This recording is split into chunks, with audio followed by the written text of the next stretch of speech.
अंजना देवरे किचनमध्ये तुमचं स्वागत आहे।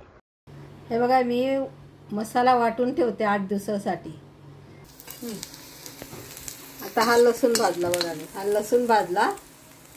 असं लसूण हे सगळं तेलात भाजायचं आणि पाट्यावर वाटून ठेवून द्यायचं। 8 दिवस 10 दिवस चांगलं टिकतं, पण पाणी नाही लावायचं याला। तेव्हा त्या 8 दिवसासाठी बघा मी कसं करून ठेवते।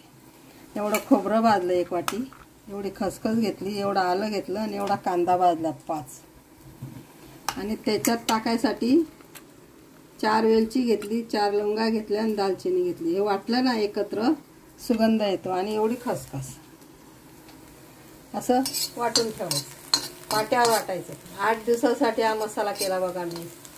एवढा सुंदर राहतो, तेलात भाजलेला असतो, त्याच्यात पाणी बिनी टाकून मी वाटत नाही, असंच वाटते। आणि थोडं टाकलं भाजीला की सुंदर भाजी होते।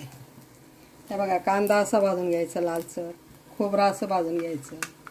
आता हे खसखस अशी थोडीशी भाजायची, गॅस बंद करून द्यायचा आणि तिथे त्याच्यात टाकून द्यायचं। म्हणजे 8 दिवसासाठी मसाला छान तयार होतो। हे बघा असं भाजलं बघा मी। आलं, लसूण, खोबरा आणि कांदा, एवढी खसखस आणि दालचिनी, 4 लवंगा। आणि सगळ्या भाज्यांमध्ये मसाला वापरा। मटणामध्ये वापरा, वांगे भरले वांग्यामध्ये वापरा, कुठल्याही भाजीत वापरा। थोडं थोडं टाकायचं, अर्धा चमचा रोज 8 दिवसासाठी। असं हे सुक्क आहे सगळं, असं खोबरं टाकलं असं सुक्कच वाटायचं। पाणी का नाही टाकायचं, खराब होतं, पाणी टाकायचंच नाही। खोबरं वाटलं बघा, त्याच्यातच वेलची दालचिनी बी वाटून घेतली। सुक्क वाटायचं असं, आपोआप तेल सुटतं। हे बघा जसं तुम्ही वाटणार ना तसं तेल निघणार बघा याला। छान तयार होतं 8 दिवसासाठी। आणि असंच मसाला भाजीत टाकत राहायचं, खूप छान भाज्या होतात।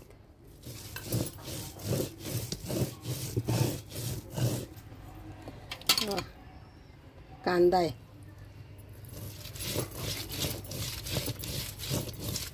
कांद्याला बघा किती तेल सुटलं, सुगंध बघा किती येतोय। मिक्सरमध्ये असं होऊ शकतं का? हे बघा मी मसाला वाटून ठेवते 8 दिवसासाठी। मटन मसाला आहे।